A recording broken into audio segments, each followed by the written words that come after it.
waxaan jeclahay haddaba inaan u sheego ummadda reer Puntland iyo ganacsatada gaar ahaan si loo helo cunto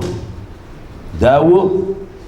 sharaab nooc doona bahaade runtii tayasan oo habkii la doonayay ama standardkii yani loogu tala galay aha noqda waxaan jecelahay inaanu maalin u astayno in qof kasta oo ganacsadihi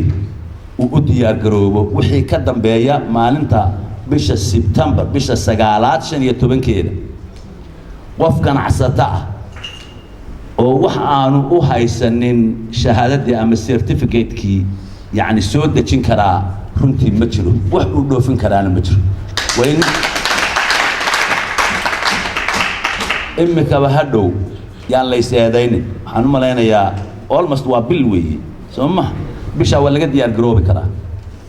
wasaaradaha ku taxalluqsan hawshan iyada ah waxa la faraya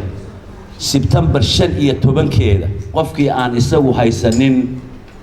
shahaadad ama certificate ama certified oo ahayn in uu soo dejiyo ama dhoofiyo wax in dawladdu qaban doonto taasna ujeedadu waxay tahay innagana inaan waxaan caafimaad qabin ama tayeysnayn ay inaga baxaan oo ummadda u taga si aynaan dambigooda uba qaadin